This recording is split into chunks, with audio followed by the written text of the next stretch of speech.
இதுதான் bullish candle. Green கலரில் இருக்கிறது தான் புல்லிஷ் கேண்டில். ரெட் கலரில் இருக்கிறது வந்து பேரிஷ் கேண்டில். இதை நீங்கள் சார்ட்டை ஓப்பன் பண்ண உடனே நீங்கள் பார்க்குறது இந்த கேண்டில் தான். இது எப்படி ஃபார்ம் ஆகுது, எதனால் இப்படி இருக்குது அப்படிங்கிறத ஸ்டெப் பை ஸ்டெப்பாக எடுத்து பார்ப்போம். இதுதான் புல்லிஷ் கேண்டில், இது பியரிஷ் கேண்டில். அது தெரியும்ல, இப்போ பார்த்தோம்ல, பச்சை கலர் தான் புல்லிஷு, சிவப்பு கலர் தான் பியரிஷ். புல்லிஷ்னா மேலே போகிறது, பியரிஷ்னா கீழே போகிறது. அதை ஞாபகம் வச்சுங்க.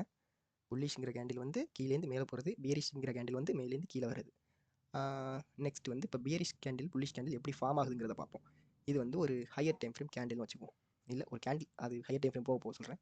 இப்போ இது ஒரு கேண்டில். இது எப்படி ஃபார்ம் ஆகும்னா, ஃபஸ்ட் லைன் போட்டு காமிச்சல, ஃபஸ்ட்டு இந்த இடத்துல ஓப்பன் ஆகும், கீழே வந்துட்டு லோவை எடுத்துட்டு திருப்பி மேலே போயிட்டு இங்கே க்ளோஸ் வைக்கும்.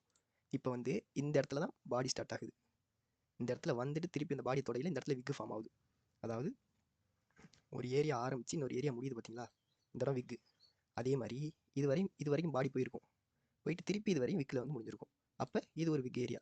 அப்போ பாடி இது நடுவுக்குள்ளே இருக்குது பாருங்க, இந்த ஏரியா மட்டும்தான் பாடி. ஓகேவா? இது வந்து நார்மலாக இருக்கும். லோவர் டைம் ஃப்ரேமில் எப்படி இருக்குங்கிறத நான் அப்புறம் போட்டு காமிக்கிறேன். ஃபஸ்ட்டு இதுதான் பேசிக்ஸ். இது தெரிஞ்சுக்கிட்டிங்கனாலே போதும்.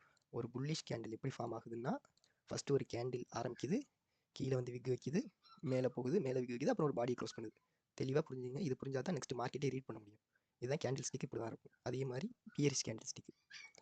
அதுக்கு அப்படி ஆப்போசிட்டில் என்ன பண்ணும், ஃபஸ்ட்டு மேலே ஓப்பன் ஆகும், மேலே விக் வைக்கும், கீழே வந்துட்டு மேலே வந்துட்டு க்ளோஸ் பண்ணும்.